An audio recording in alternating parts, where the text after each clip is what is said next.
Bismillahirrahmanirrahim. Assalamualaikum warahmatullahi wabarakatuh.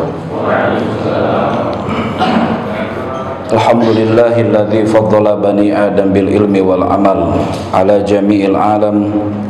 Wassalatu wassalamu ala sayyidina Muhammadin sayyidil arabi wal ajam wa ala alihi wa ashabihi ya nabil ulumi wal hikam.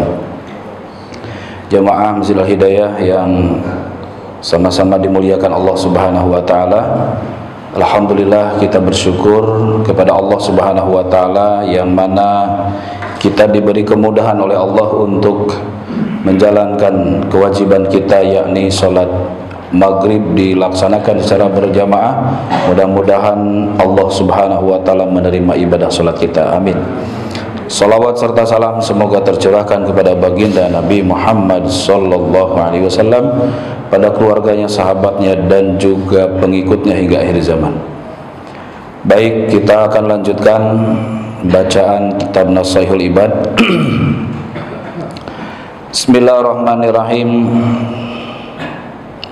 Wa an Ibni Abbasin, dan dari Ibnu Abbas radhiyallahu anhuma, semoga Allah meridhai keduanya, anna Rasulullah sallallahu alaihi wasallam, bahwasanya baginda Rasulullah sallallahu alaihi wasallam maqal, beliau telah bersabda,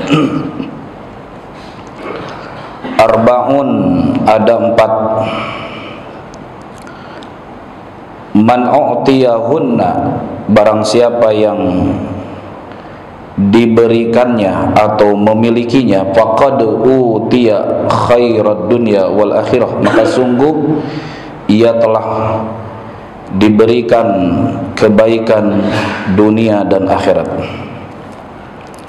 4 hal, siapa yang memilikinya pasti ia telah meraih kebaikan dunia akhirat.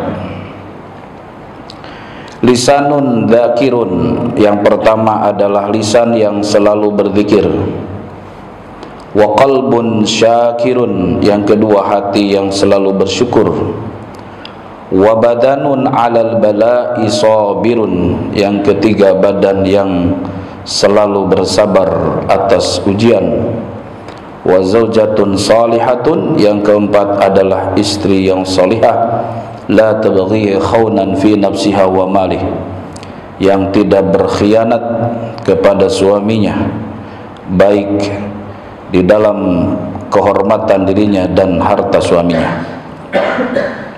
Jemaah yang dimuliakan Allah, ada 4 indikasi seseorang meraih kebaikan dunia dan akhirat. Ini kajian ringan insyaallah ya. Yang penting bisa diamalkan. Ilmu bukan koleksi, tapi ilmu itu adalah amal. Setiap kita pasti menginginkan kehidupan yang baik di dunia dan di akhirat. Sehingga di dalam doa-doa kita tidak pernah kita tinggalkan, yakni permohonan kepada Allah mengenai kebaikan dunia dan akhirat, yang mana doanya insya Allah semuanya hafal. Rabbana atina fid dunya hasanah wa fil akhirati hasanah wa qina adzabannar. Dan ini doa diambil dari ayat Al-Quran, surah Al-Baqarah ayat 201 ya. Wa minhum man yaqulu rabbana atina fid dunya hasanah wa fil akhirati hasanah wa qina adzabannar.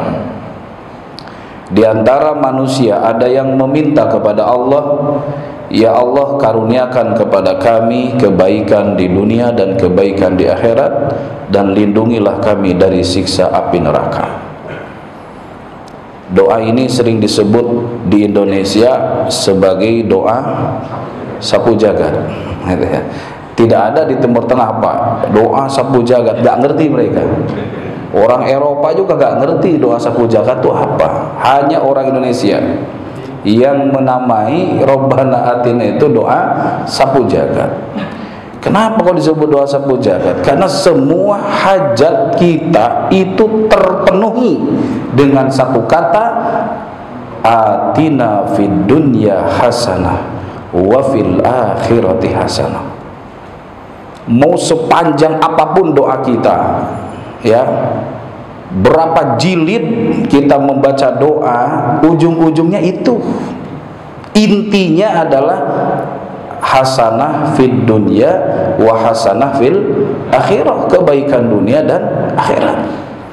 Makanya yang hajian, yang umrohan tuh kalau nggak hafal doa-doa, udah itu aja baca, nggak usah terlalu sibuk baca buku-buku doa yang dari Kementerian Agama itu, yang belum tentu ngerti juga artinya apa. Lebih baik baca doa yang faham artinya, Rabbana atina fid dunya hasanah wa fil akhirati hasanah wa qina adzabannar. Ini saking seringnya diulang-ulang doa ini sampai semua itu, ya saya yakin gak ada yang gak hafal itu. Nah, pertanyaannya, apakah kita sudah meraih kebaikan dunia akhirat? Dan itu, apakah kita sudah mendapatkan hasanah fid dunya wa hasanah fil akhirah? Jawabannya ada dalam hadis yang diriwayatkan oleh Imam Tabrani dalam kitab Al-Awsat dan Al-Kabir, yang tadi jalurnya dari Ibnu Abbas, bahwa ada 4 indikasi orang yang meraih kebaikan dunia akhirat. Kadang kita salah paham, Pak.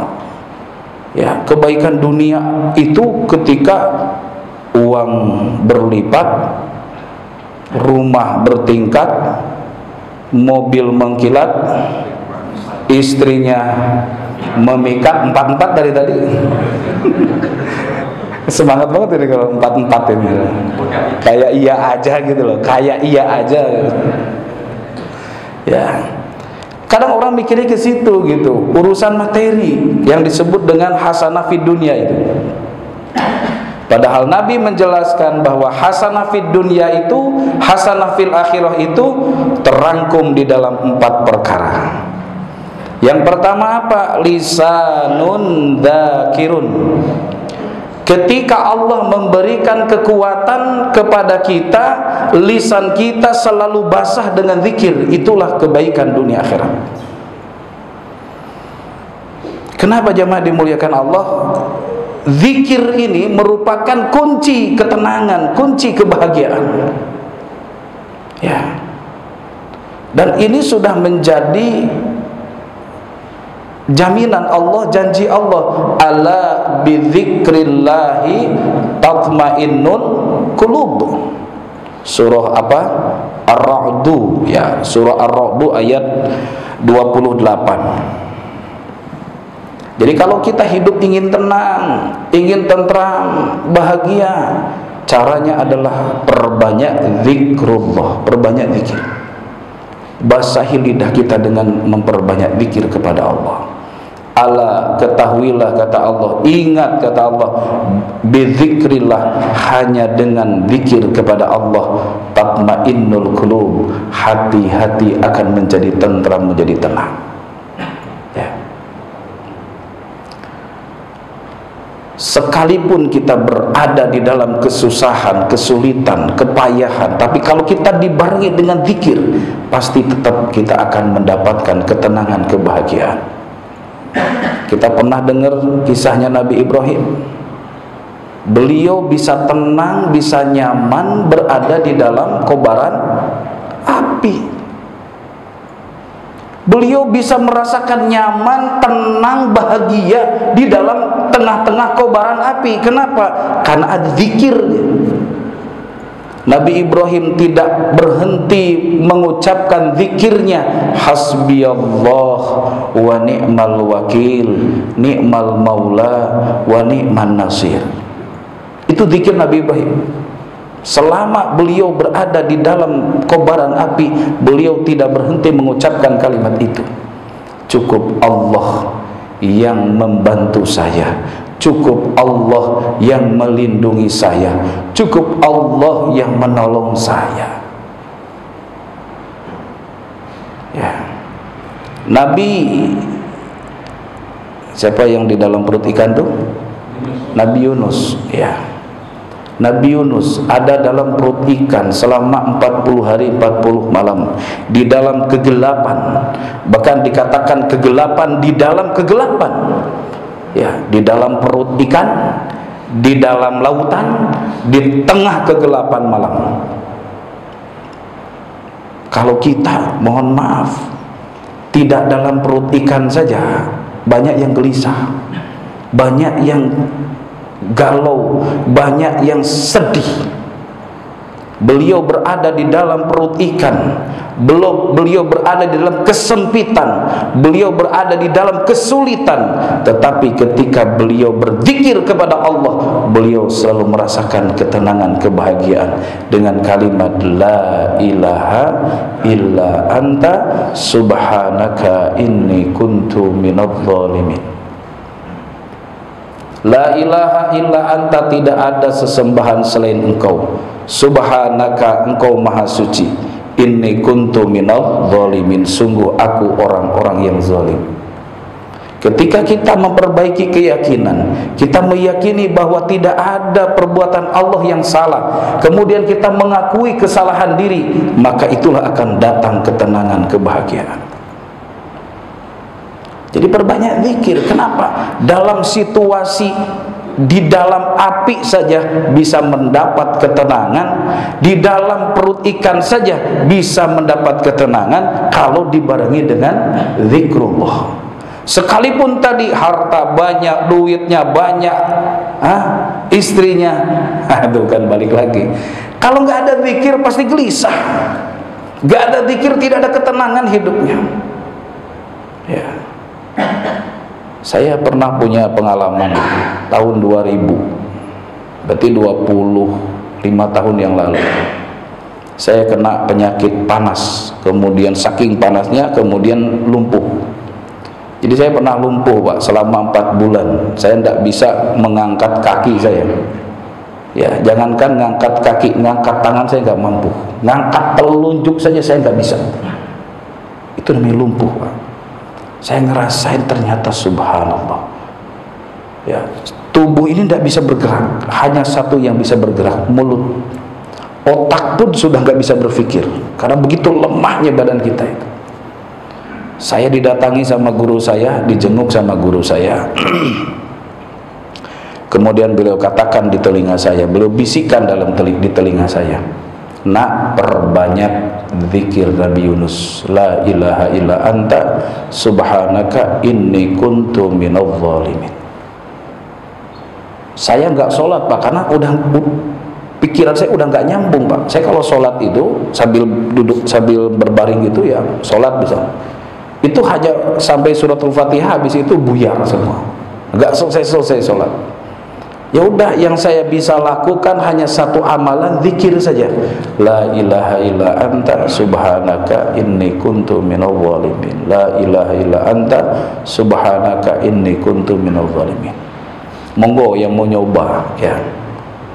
Apapun Bapak kesulitannya, ekonomi kah, kesehatan kah, kehidupan, perbanyak zikir Nabi Yunus. Insya Allah Allah akan memberikan jalan keluar.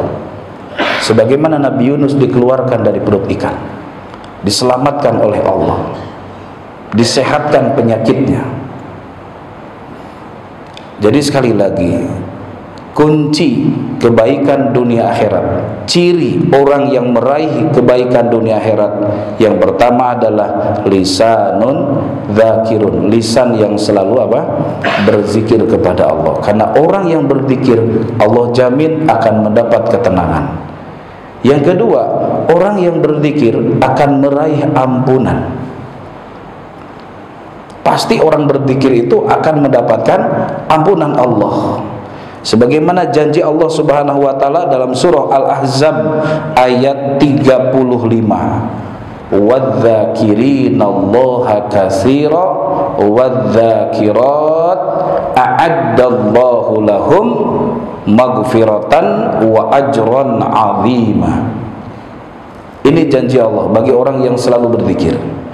wadzakirinallaha katsira, laki-laki yang selalu berzikir, yang banyak berzikir kepada Allah, wadzakirat, dan wanita-wanita yang banyak berzikir kepada Allah, a'addallahu lahum, Allah berjanji, Allah sediakan bagi mereka maghfiratan, ampunan, wa ajran azima, dan Allah berikan pahala yang besar. Jadi kalau pengen mudah meraih ampunan Allah, ingin dapat pahala yang banyak nanti di akhirat, perbanyak zikrullah, perbanyak zikir. Karena zikir itu mudah, zikir itu mudah, gak perlu pakai tenaga, gak perlu pakai biaya, gak perlu waktu yang banyak. Ya, sekali saja, sedikit saja kita berzikir kepada Allah, itu hasilnya dahsyat. Apalagi kalau kita menghabiskan waktu-waktu kosong kita itu dengan berzikir kepada Allah. Di antara hadis Nabi SAW, Imam Bukhari meriwayatkan, bahkan beliau mencatat hadis ini, ya, di akhir daripada kitab hadisnya Sahih Bukhari. Beliau, Nabi SAW bersabda, kalimatani khafifatani fil lisan, dua kalimat yang ringan diucapkan oleh lisan, thaqilatani fil mizan, berat di dalam timbangan amal, habibatani ilar rahman, dan sangat dicintai oleh Allah yang maha rahman. Apa dua kalimat itu? Subhanallahi wa bihamdihi, subhanallahil azim. Subhanallah wa bihamdihi, subhanallahil azim. Berapa menit, Pak? Gak sampai 1 jam, gak sampai 1 menit, hitungan detik, Pak. Itu dua kalimat itu. Tetapi sekali saja kita ucapkan itu kalimat, Allah suka, timbangan amal menjadi berat. Ya, subhanallah bihamdi, subhanallahil azim. Dari rumah mau ke masjid jalan daripada bengong, subhanallah bihamdi, subhanallahil azim. Ada waktu adzan dan iqamah, daripada bengong, subhanallah bihamdi, subhanallahil azim. Pulang nanti dari masjid ke rumah, subhanallah bihamdi, subhanallahil azim. Mau tidur sejenak sebelum tidur, subhanallah bihamdi, subhanallahil azim. Silakan, Pak, ini zikir yang luar biasa. Ya, kenapa? Karena di dunia Allah beri ketenangan, di akhirat Allah beri ampunan dan ganjaran yang sangat agung, yang sangat besar. Ya, itu yang pertama, lisanun dzakirun. Indikasi kebaikan dunia akhirat adalah ketika lisan kita berzikir kepada Allah. Yang kedua, wa qalbun syakirun, hati yang selalu bersyukur kepada Allah. Bersyukur, istilahnya begini, tikar di rumah lebih baik daripada kasur di rumah sakit, betul? Iya kan? Lebih baik tidur di rumah di atas tikar daripada tidur di atas kasur empuk tapi di rumah sakit. Nah, seringkali kita melihat nikmat itu adalah ketika mendapat kemewahan, padahal sepanjang kita masih bisa tidur di rumah walaupun di atas tikar, jauh lebih baik, jauh itu lebih nikmat dibandingkan tidur di atas kasur empuk tapi berada di dalam rumah sakit. Ya, lebih baik susah duit daripada susah bernafas, betul? Ya kan? Mau dikasih uang 1 miliar tapi artinya apa? Seringkali kita itu kurang syukur. Dari pagi bangun tidur sampai kita mau tidur lagi, berapa kali kita menghembuskan nafas kita, berapa kali kita menghirup oksigen dan Allah kasih gratis. Pertanyaannya, sudahkah kita bersyukur atas nikmat nafas tersebut? Kalau kita menghitung nafas saja kita nggak sanggup karena saking banyaknya, bagaimana dengan nikmat-nikmat yang lain? Mata kita bisa berkedip, telinga kita bisa mendengar, otak kita masih bisa berpikir, mulut kita masih bisa bicara, kaki kita masih bisa berjalan. Mestinya kita lebih banyak bersyukur kepada Allah Subhanahu wa ta'ala. Qalbun syakirun. Orang yang bahagia adalah orang yang selalu hatinya bersyukur, dan ngeluh, gak pernah mengadu kepada makhluk, gak pernah mengadu kepada manusia. Dia hanya mengucapkan alhamdulillah, alhamdulillah, alhamdulillah. Hatinya selalu bersyukur kepada Allah. Sehingga kata Nabi, wardo bima qasamallahu takun agnan nas. Ridholah kamu, syukurlah kamu dengan apa yang diberikan oleh Allah, maka pasti kamu akan menjadi manusia paling bahagia, paling kaya. Jadi manusia kaya adalah manusia yang hatinya selalu bersyukur kepada Allah Subhanahu wa ta'ala. Wa id ta'adzana rabbukum la in syakartum la azidannakum. Dan janji Allah, siapa saja yang mau bersyukur kepada Allah, pasti nikmatnya ditambah. Ya, sehat dipakai ibadah, umur dipakai ibadah, harta dipakai ibadah. Insya Allah semua itu Allah akan tambah. Lisanun dzakirun. Ya. Kemudian wa badanun alal balai sabirun. Badan, jiwa yang selalu bersabar atas ujian-ujian dari Allah. Karena Nabi mengatakan al-imanu nisfani, nisfun bis syukri wa nisfun bis sabri. Iman itu ada dua bagian. Ada berapa? Dua bagian. Jadi iman itu kalau dibelah, kalau dipotong menjadi dua potong, menjadi dua belah. Separuhnya adalah syukur, separuhnya adalah sabar. Orang yang rajin syukur tapi tidak bisa bersabar, belum sempurna imannya. Orang yang bisa sabar tapi tidak bisa bersyukur, juga belum sempurna imannya. Karena iman harus ada dua sifat. Pertama sifat syukur, yang kedua sifat apa? Sabar. Karena hidup kita di dunia tidak akan lepas dari dua keadaan. Pertama nikmat, yang kedua musibah. Ketika datang nikmat, sikap kita adalah syukur. Ketika datang musibah, sikap kita adalah bersabar. Jadi syukur sabar itu tidak bisa dipisahkan dari hati orang beriman. Ya. Jadi kalau ada orang mengeluh capek di dunia, lah dunia tempat capek. Ad-dunya darul amal. Dunia itu tempat bekerja. Dunia ini tempatnya capek. Jadi kalau nggak mau capek, tinggalkan dunia, tinggalkan aja dunia ini. Kenapa? Karena pasti orang itu akan merasakan capek di dunia itu. Sekaya-kayanya manusia itu pasti dia akan merasakan capek. Karena memang itulah hakikat dunia. Karena kita diuji oleh Allah Subhanahu wa ta'ala tadi dengan nikmat dan dengan musibah, dengan kebahagiaan, dengan kesedihan, dengan sukacita, dengan dukacita. Maka orang beriman tidak akan lepas dari dua sikap, yaitu syukur dan sabar. Dan orang yang bersabar adalah orang yang mudah untuk meraih pertolongan Allah. Orang yang bersabar adalah orang yang selalu bersama Allah. Ya ayyuhalladzina amanu sta'inu bis sabri was salah. Innallaha ma'as sabirin.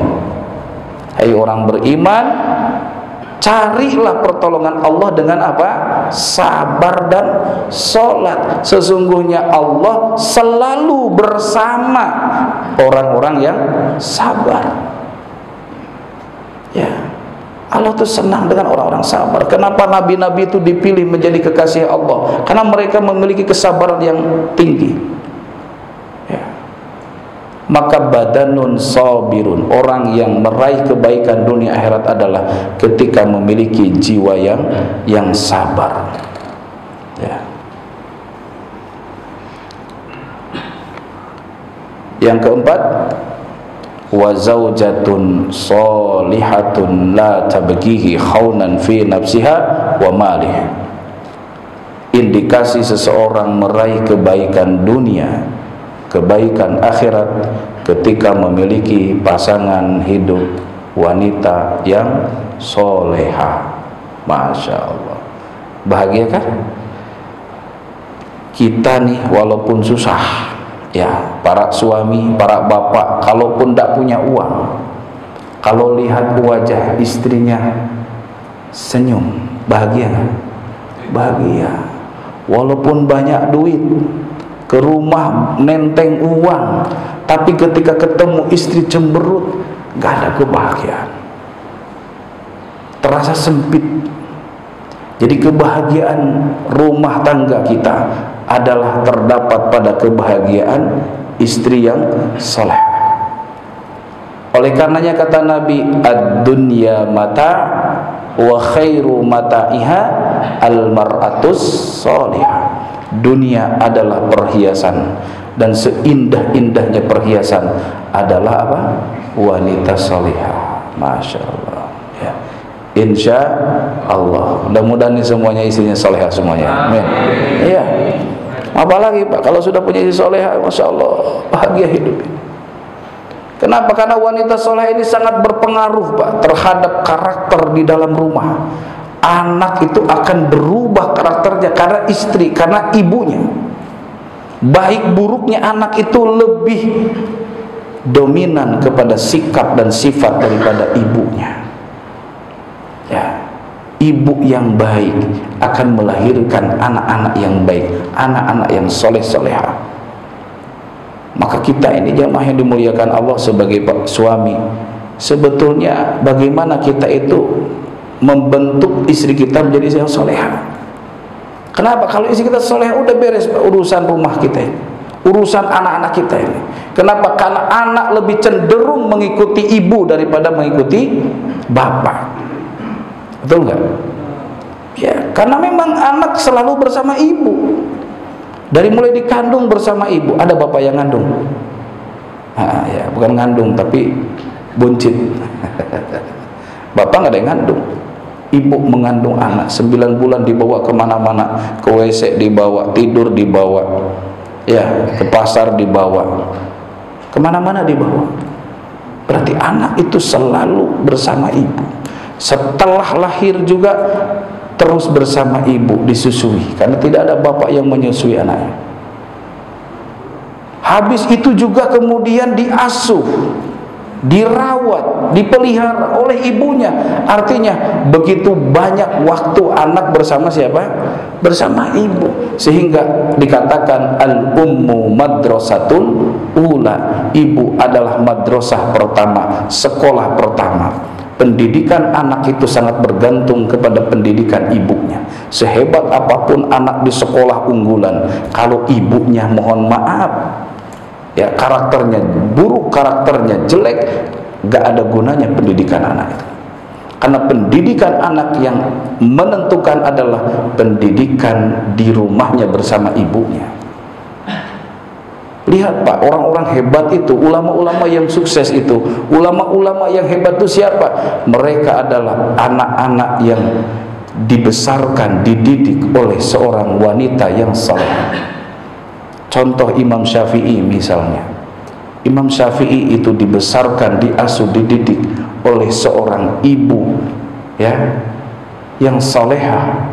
Kenapa? Karena Imam Syafi'i terlahir dalam keadaan yatim, tapi berhasil. Bukan saya menyepelekan bapak-bapak, ya, karena memang masing-masing punya kelebihan. Sehingga dikatakan an-nisa imadul bilad. Wanita adalah tiang negara, tiang suatu bangsa. As-salatu imaduddin, salat tiangnya agama. An-nisa imadul bilad, wanita adalah tiangnya negara. Negara itu baik atau tidak, negara itu sejahtera atau tidak, negara itu hebat atau tidak, itu sangat bergantung kepada karakter kaum wanita. Bani Israel itu hancur bukan karena ekonominya. Bani Israel itu hancur karena kaum wanitanya, ya, karena karakter mereka yang tidak baik. Jadi yang merusak suatu bangsa itu adalah karakternya wanita. Maka ketika wanitanya sangat terhormat, wanita sangat terjaga, maka itu akan menentukan kebaikan sebuah bangsa. Begitu pula di dalam rumah tangga, ketika seorang wanita itu salihah, maka itu akan mempengaruhi terhadap kebaikan dan kebahagiaan dalam rumah tangga.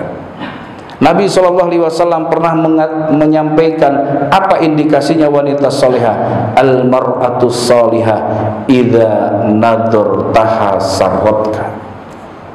Cirinya kalau kamu memandang wajahnya, kamu merasa senang. Ya, senang melihat wajahnya. Ya, kenapa? Selalu tersenyum, selalu ceria. Itulah ciri wanita solehah. Tidak pernah memperlihatkan muka yang marah, muka yang cemberut di hadapan suaminya. Idza nadartaha sarratka. Mohon maaf, kenapa ada laki-laki yang suka selingkuh? Kenapa ada laki-laki yang suka melenceng? Mungkin istrinya di rumah tidak menyenangkan bagi suaminya, kalah dengan pelayanan tukang supermarket itu ya. Kalau bapak masuk supermarket itu Masya Allah, ya ditanya, Pak silahkan Pak, Masya Allah, ini Pak lagi promo Pak, Mas. Tutur katanya lembut, sopan, ditambah senyuman, ya, kalah. Mestinya itulah karakter wanita di rumah kita.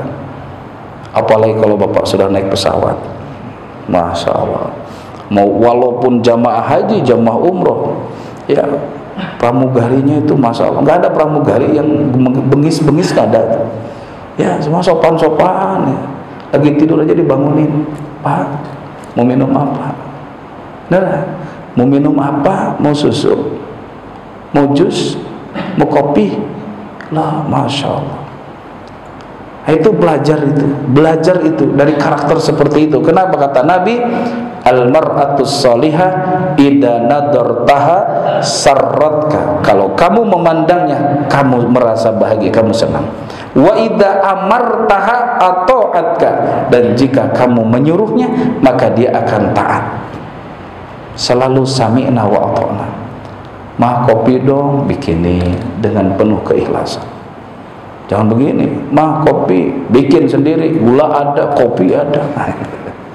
Ya. Makan, masak sendiri. Orang tua kita dulu, Pak, ya, orang tua kita ya dulu melayani suami itu luar biasa. Belum diminta sama suami sudah dilayani, ya kan? Makan diambilin nasinya sama istrinya, masuk dilayani. Ya, kesukaan suaminya disiapin. Ya, kayaknya istri-istri bapak begitu ya semua ya. Amin ya. Amin apa alhamdulillah nih. Ya, Masya Allah.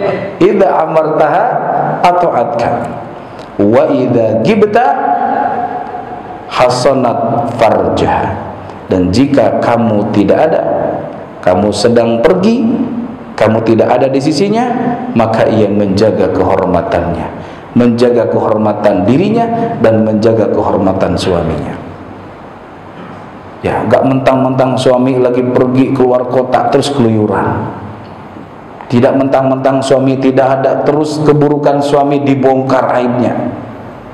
Wanita yang suka membicarakan keburukan suaminya, auzubillahi min dzalik, ini bukan tipe wanita yang salehah.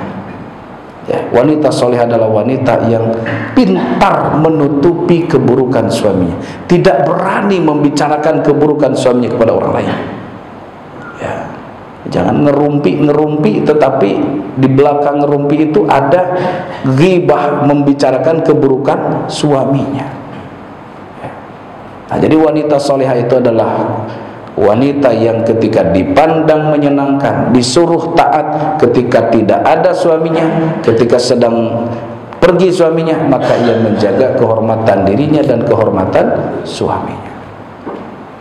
Maka kata Nabi, idza shallatil mar'atu khamsaha, jika seorang wanita menjaga salatnya yang 5 waktu, wa shamat syahraha, menjaga puasa Ramadan, wa hasanat farjaha, dan menjaga kemaluannya, udkhulil jannata min ayyi abwabiha syi'ti, nanti di akhirat akan diperintahkan masuk surga dari pintu mana saja yang diinginkan.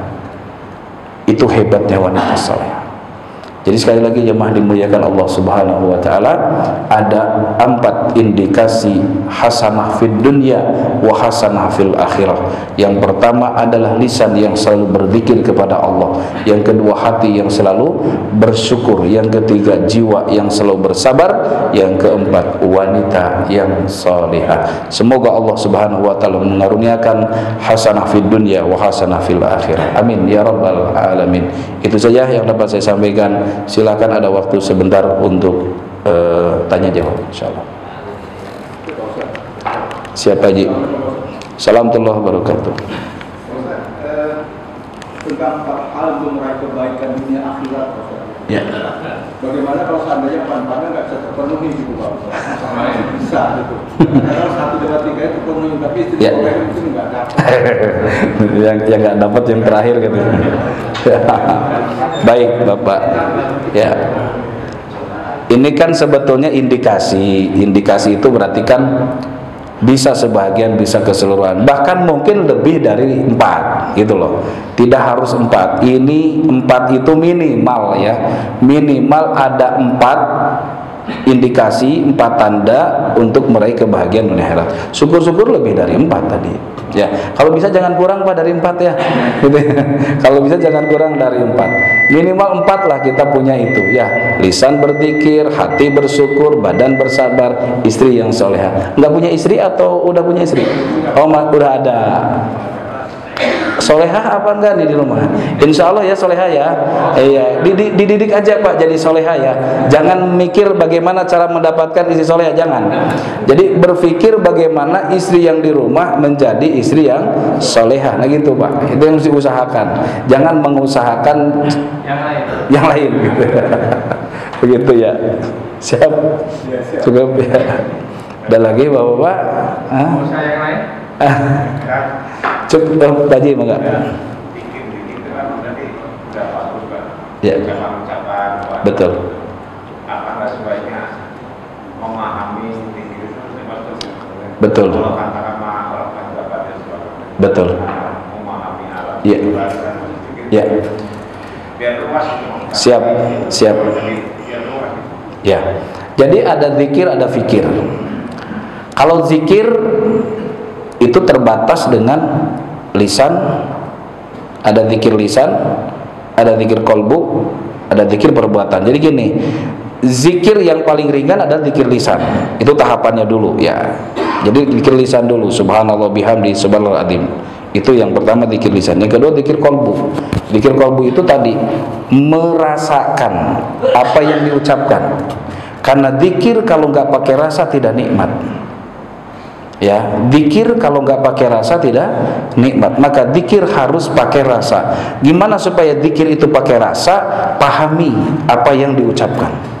Seperti tadi, la ilaha illa anta subhanaka inni kuntu minadh dhalimin. Dipahami, dirasakan, baru akan nikmat. Atau hasbiyallah wa ni'mal wakil, ni'mal maula wa ni'man nasir. Dipahami, dirasakan, akan nikmat.